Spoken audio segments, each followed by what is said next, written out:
你报考学校面试的时候，考官问你，小伙子，你每天睡几个小时？你伸出5根手指，面试官有点意外，5个小时？你知道吗？我校学生从小学开始，每天平均睡眠就不超过2小时，历届优秀毕业生甚至基本不睡觉。你每天睡5小时，就比别人少3小时，9年下来就差了1万个小时啊！你愣住了，不是？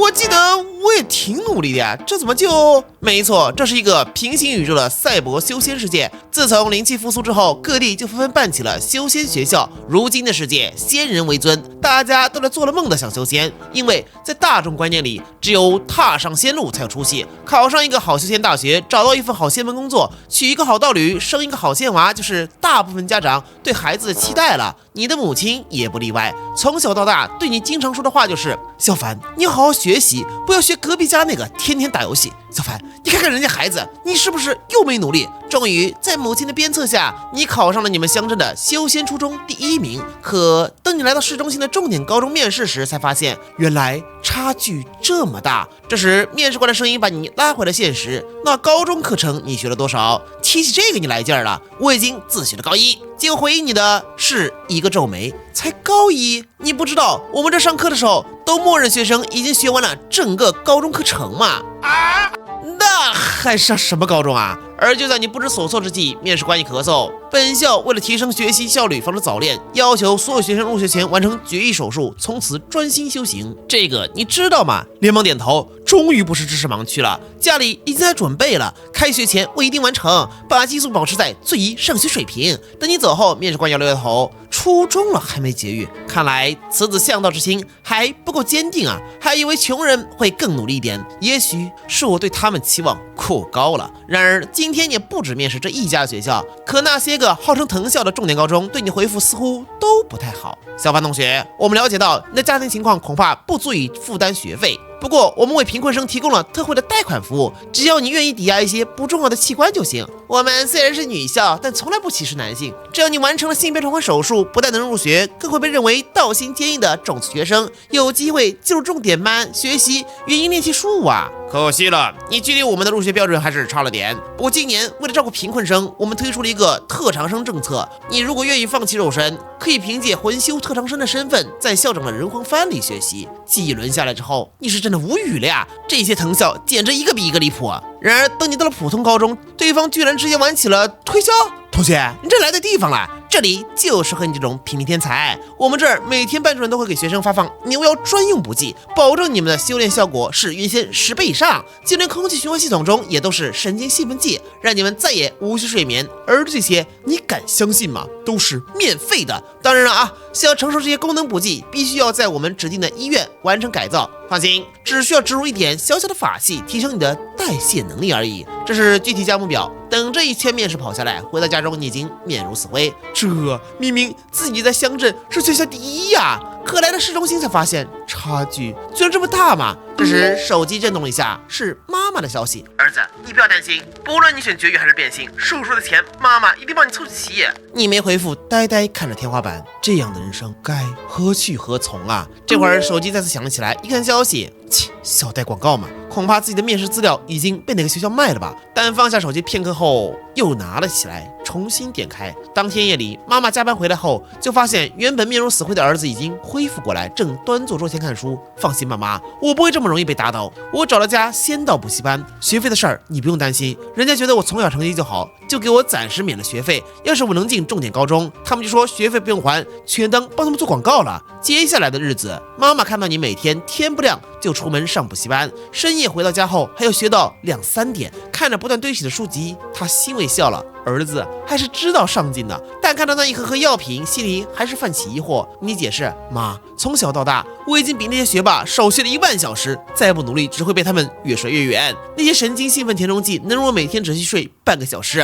接下来越来越离谱，除了神经兴奋剂，还有调节激素水平的胶囊、妖兽专用的补剂等。母亲为你的勤奋而感到开心，但逐渐她也发现了不对劲。儿子有时候还在开心吃饭，但接了个电话就愁眉苦脸，是不是修仙压力太大了？他只能多买点儿子爱吃的东西，多存一些学费，帮忙缓解压力。但渐渐的情况不对劲起来，儿子要的钱越来越多。一开始说是老师给的推荐费，后来变成和补习班同学一起买民用级飞剑，数字越来越大，从2、3千到几万。但好在儿子终于考上重点高中，昊天进学校了。可这之后，他要的钱越来越多，家里都入不敷出了。直到一天下午，电话那头的声音让母亲心中一颤。你好，肖女士，你儿子借款已经逾期30天。当天夜里，你终于坦白了，原来这些学习中的各种花费全都不是免费，而是来源于各大平台的借贷。妈，对不起，但我真的想修仙啊，哪怕欠上一辈子都还不完的债，我也想修仙啊。您常说隔壁家的孩子，我不想比不上别人家的孩子，不想让你失望。听完这一切，母亲默默卖掉了家里所有值钱的东西，还额外借了钱帮儿子还贷。可很快又发现了新的贷款逾期。妈，这个药也不能停，停了后到期会倒退，我就前功尽弃了。天灵根也一定要做，不然我的法力跟不上。一转眼半年过去，家中沉重的欠款让水电和房租都无力负担，这一切好像是一场永无止境的噩梦，母亲再也无法承受了。于是，一天放学后，你再也没有看到他的身影。看了他的留言后，你呆坐良久，最终默默走上了天台。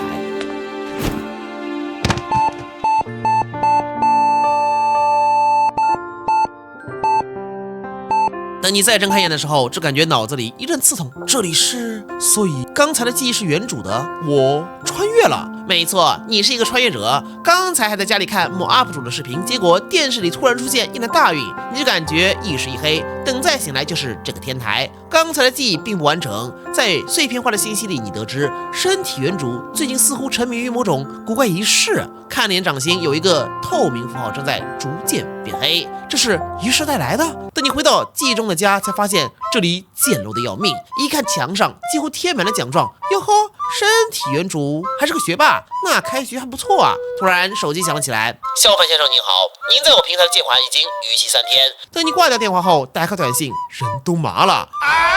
这怎么都是逾期的短信啊？也就是说，身体原主是个靠四处借钱、吃药补课、强行激发潜力、伪装的修仙天才嘛？欠款账户有个10、100、千70万，一拳捶到墙上，难怪还扯逼什么乱七八糟的仪式，这就是个人生无望的借贷狗啊！他自己爽够了，现在我来背锅，天崩开局。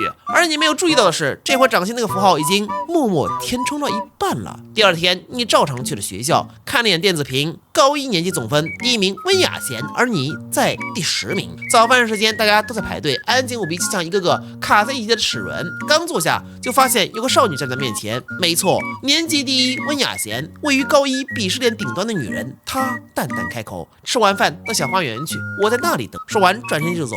你若有所思，这家伙跟我是朋友嘛？镜头一进花园内，刚走进来，他就扑通一声跪倒在地，抱着大腿：“爹，你借点钱给我吧，我小贷逾期1个月了。刚才食堂人太多，不好意思，在这儿给你跪下了。”这什么破学校？年级第1和第10都是贷款装逼的吧？这会儿你也想起来了，你们俩原来这关系是一起分享各大平台借贷情报的好兄弟呀！无语，掏出手机，他一看，站起身来：“不是凡子，你真没钱了呀？才高一就花钱这么猛，而且欠了70多万才冲到第10名，现在才开学3个月，这以后你咋办？”你所总监，先混着吧，慢慢想办法。但温雅贤又虑到，你不知道没钱学习是什么后果吗？还有3周就要月考，你没钱租灵根、买丹药、上补习班，其他人每分每秒都在进步，到时你一下滑，先是被踢出师范班，然后越来越糟，带着一身伤病和一屁股债被踢出学校。你扯了扯嘴角，这的确挺严重啊，那咋办？温雅贤沉默片刻，兄弟，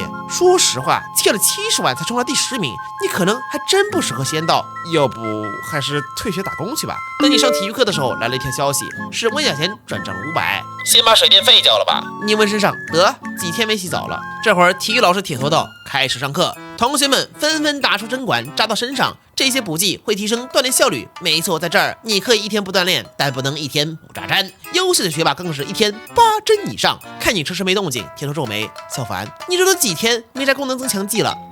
我想试试不打药。谁知他震声道：“你是不是又看了那些网红宣传的自然炼体了？那些都是骗人的。不打药怎么跟得上？一脸的恨铁不成钢，让你打药难道是为了我吗？你打了我又不会长肉。哎，小凡，我看你以前肉体强度能进前10才跟你说那么多，而就在你不知该怎么接话的时候，只见对方从包里掏出了一盒药剂。正所谓3分练7分吃，剩下90分看你怎么扎药。这是金刚宗最新推出的神象力功能增强剂，大宗们质量有保障。实话跟你说，这东西原本还在实验室内测，我从一个好兄弟手里拿的，看你天赋不错，现在8折卖给你，视频算你8800。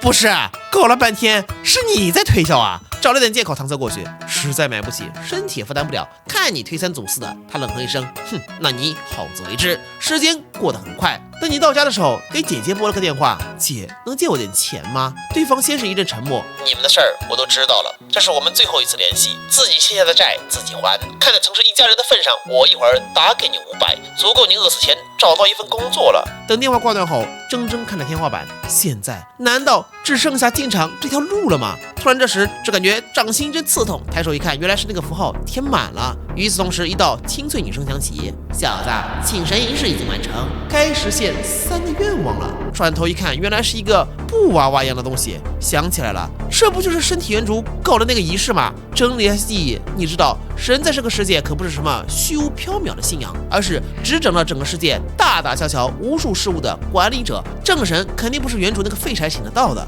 想必这应该是邪神一类。不过来得正好，正是我翻盘的好机会啊！于是伸出手指，邪神，我的第一个愿望就是你再帮我实现100个愿望。说完，竟张咽了口口水。你当然能做到的吧？邪神马飞嗤笑，呵呵，这么简单，自然可以。但我的选择是不做，因为请神仪式完成后，是你要实现我3个愿望。若你拒绝，则一时反噬之下，血肉爆裂，非破散。好了，我的第一个愿望就是你得再帮我实现100个愿望。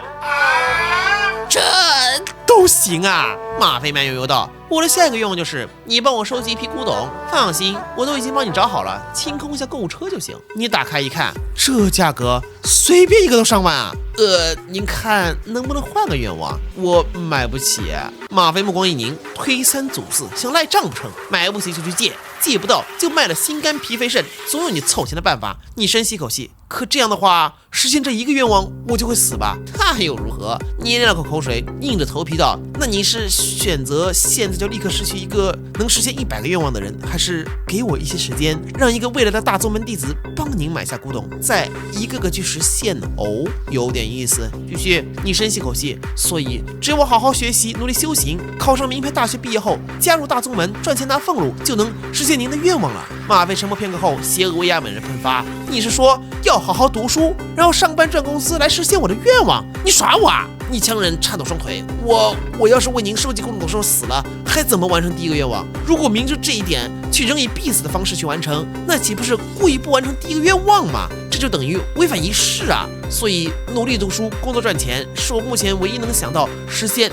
第一、第2个愿望的可能性了。这话说完，接着就是死一般的沉默，5秒、10秒，良久后，邪神才开口：“你说的也不无道理。行了，那你努力读书去吧，等你赚够了钱，我再来找你。哼，不过你也要记住，接下来一旦在为我完成愿望的过程中稍有懈怠或故意拖延，那都将在仪式的反噬下血肉爆裂，魂飞魄散。”伴随声音消失，你瘫软在椅子上，突然想起了什么。等等，这仪式我明明付出了代价，但我到底获得了什么？这时，邪神的声音从风中传到耳畔：“你被激发了潜力，不过每个人的潜力都不一样，好好感受吧。”于是乎，你看到掌心那团黑色符号逐渐变化，接着成了一本虚幻的书，第1页有你的面板。这是我翻到第2页，武功剑体36式 LV1，将意识集中后，那行字后面居然出现了一个括号，接着一个声音响起：“练习10遍即可升级。”你愣了，这要知道，自开学以来，这功法练了好多遍了，一点升级的迹象都没有啊！迫不及待尝试起来，一步踏出，浑身血肉如巨蟒拧转，砰砰砰，伴随声音不断从骨头中炸响。10分钟后，一套练完，但也很快人累得趴在地上。练体术可不是寻常健身，不然那些个学霸为什么要真气辅助呢？况且今天上学已经练了1上午，现在浑身如撕裂般疼痛，身体实在负担不动了。迫不及待看向面板，上面果然变成了剑体36式 LV1，面色一喜，终于啊，又会挂了！我今天晚上就要练够10遍。可第2遍练到一半就趴下了，双手双脚跟灌了铅似的。不行，已经是极限了，明天再试吧。可就在这个念头升起的一瞬间，一股恶寒从掌心升起。请遵守仪式约定，努力完成愿望，不要故意偷懒拖延。10、9、8、7、什么东西？ 6。